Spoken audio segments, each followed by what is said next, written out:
Hey guys, what's going on? Sherman here. And I have another review for you guys of another fantastic Maxpedition product. This is the individual first aid pouch. And I use it as described. This is my first aid kit that I put together to put in my bailout bag. I'll be doing a video on my bailout bag pretty soon, but I wanted to do this video. This is a pretty important component in my bailout bag, you know, your first aid kit. So I'm going to show you guys what all I have in my first aid kit, since I've been getting a ton of questions about that, and do the review all in one. So, as usual, if you're interested in this product or any other Maxpedition product, please visit Maxpedition.com. Link will be in the description. And let's get started. So the overall construction of this bag is made of a 420 denier nylon, something that's not used a whole lot by Maxpedition, but that's what makes this so pliable and lightweight, because I describe it as it going with a Leo or perhaps a soldier. So it's going to need to be lightweight and be able to, you know, really compact this. So it's great in that application. I don't mind that at all. It does have the Teflon fabric protector. It does not specify if it has the triple polyurethane coating, but it doesn't really matter because you have a mesh pocket on the front. So even if all this was coated in the triple coating and completely waterproof, it'd still seep in through here. So I can understand why Maxpedition probably wouldn't do that. That doesn't really matter because this is meant as a component to go in your backpack, like I said, as your first aid kit. But like most things by Maxpedition, it's not bound to the specification, like the specific name of this product. Just because it says it's an individual first aid pouch, you can also use this to store your food in, cables and electronics, anything that you can think of, really. I just happen to use it as my first aid pouch. Alright, dimensions wise, let's just get that out of the way first. It's 8 inches by 5 inches, so 8 inches long by 5 inches high by 2 inches wide. So that means it can expand up to 2 inches out. But like most things, I think it can go a little bit farther than that. Alright, so let's get into the specs of the bag. First of all, you see this is the khaki version. It also comes in, you know, the black, the foliage, OD. So, typical YKK zipper and zipper tracks all the way around. Got some there. Paracord zipper pulls here for the main zippered pocket. So you got a nice mesh pocket right here. Very, very thick mesh. It's not the typical stuff that you see. And on the back, you do have some PALS webbing. You have 6 1-inch straps running across the top, 6 running across the bottom. You have one 1-inch strap here, one 1-inch strap there, and then you have 2 2-inch straps. So you can possibly put this, lash it to your belt or LBE gear. But this is completely MOLLE compatible. So if you wish to carry it on your gear, you can, or maybe attach some other stuff to this. But in my opinion, that application, you would probably want to go with the Fight medical pouch. That's much more driven towards military, possibly law enforcement use. I can see this being put in the application of more family first aid kit to go in your backpack or to be thrown in your car. Just keep all your stuff organized. It does have an integrated grab handle, which is really nice because, you know, you don't want to just like kind of grab this. You know, it's nice to be able to carry this around. I made one myself right here, just put it through the MOLLE webbing, because as this is laying in my bailout bag, it goes in the front pocket of my Falcon 2. So I don't want to just grab onto the material and pull it out, so I made this grab handle so I can pull it out vertically. So, just in the medical coloration. So, like I said, first of all, you have a nice mesh pouch mesh pocket right here. And in here I just have my Johnson & Johnson first aid booklet. You know, most of the stuff is pretty simple, just pretty average, but I just keep it in there anyway because it's nice to have that little extra in case you forget something on the spot, and you can thumb through that real quick. Another little first aid booklet or little pamphlet I got with a survival kit. Some Nitrile Gloves because you know, a lot of people are allergic to latex. So I just have these gloves in here, so if you're working with somebody who has you know, you don't have to worry about getting their bloodborne pathogens on you, possibly. And 2 pair of hemostats. Got some flathead, and then I got some curved hemostats.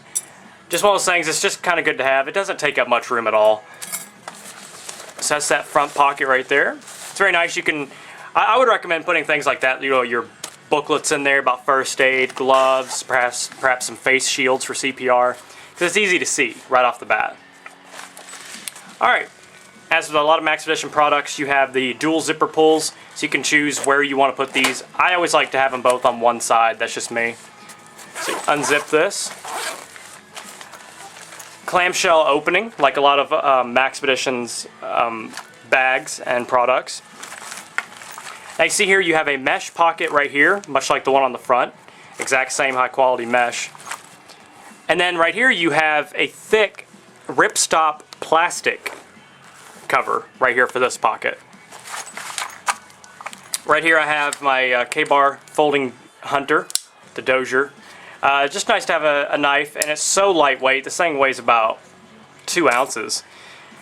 And right here you have a little channel running through the inside of the bag, kind of like some of the pocket organizers have. And in here I store, if I can get it out, I store a chem light or glow stick, popsicle stick. I thought I had another one down in there. You know, you can make a splint out of that or use it as a tongue depressor, you know what they're usually meant for. I'll start with the mesh pocket right here. You have 2 YKK zippers here again. And all these stress points are box stitched and taped. You know, just what you can expect. This also opens up clamshell style. That's very nice. And in here I have a big roll of sterile gauze. You can't really go without that. That's a must. Little packets right here of antihistamine. So, you know, good for allergies and whatnot. I have some of these. They're kind of like Tums. It's for upset stomach, you know, or like an antacid. Have some button towels in here. A roll of Johnson & Johnson. It's the waterproof bandage tape. Some bandage shears I got from CountyCom. These are really great, especially for the price. I think I paid about $4 for these, maybe a little bit less. Plus they match. So a lighter, in case you just have to, you know, really just kind of jerry-rig something and sterilize it. You know, you can heat up the hemostats with these and partially sterilize it. Some thread, you know, in case you need to do some emergency sutures. No needles in here. I actually have those in a different kit in my bailout bag. Just have some extra right here, just for the heck of it. And here I got some sanitizing wipes. And everything is in individual plastic bags. You can get these at Walmart. They sell them in the craft section a lot of times. People put jewelry in these. So that's where you can get these if you see these. So I have my wet ones and just sterilizing wipes in there. Bandages. These are a few different sizes. I have small to large to some of the big butterfly bandages. In here is all my medication. I have a straight razor right there. You never know, here again. Antidiarrheal. There's some Advils and different types of pain relief and headache medication in there. And here an ibuprofen, just another little baggie. And here is a very important part of the bag. I also have some Quick Clot that's in my Remora. Right here is just a clotting powder, or styptic powder, whatever you want to call it. Individually wrapped packages. If you have a big open wound, you rip this open and pour it on there and it coagulates the blood. Very, very important to have. And then here we have some of the bigger bandages. These are bigger gauze pads, big non-adhesive, non-adherent gauze pad. So it's very important to have. Something I would like to add to this in the near future is some bulky dressings, some field dressings, which that'd be easy to obtain. Zip that back up. And on this side, I don't know if it'd be easier to show you guys this way. Attached to this just has one zipper. It doesn't have 2. I just have a small little light. This is one of those Energizer Keychain Lights. Very, very bright for its size. Just nice to have a flashlight in here. And I can also act as a zipper pull to help me unzip that. But what's very clever about this is a very thick plastic. You can see right there. It's very, very thick. Here again, you can see through it, so you know what you're getting into in here. But it's also ripstop. The reason they did this is meant to keep liquids, which I do. If something were to bust in here, like your Neosporin, if you have any kind of other liquid items in here, if it were to bust, it's not going to seep through into the mesh portion, which is meant to house, you know, gauze, things like that. It's not going to get those things wet. So if anything bursts inside of here, it's going to seep through this area right here instead of seeping into your important items in here, such as like your bandages and whatnot. So very, very clever design. And obviously, you know, you can put other things in here, like maybe juice pouches, and then have your food over here maybe. But in here I have some Neosporin. It's always good to have this kind of stuff on you. Here's some sting relief. This is a more all-natural insect bite relief. It really does work. In here I have some alcohol, or it's actually hydrogen peroxide. I know it's not in a brown bottle. I need to get a new one and paint it because sunlight will destroy peroxide and it will make it not work. In here we have some iodized salt, which is good if you have a mouth abscess. You know, if any of your teeth are bothering you, you can rinse your mouth out with some of this in some hot water. Also, you can just mix this with hot water, dip a Q-tip in it, and sterilize a lot of other wounds.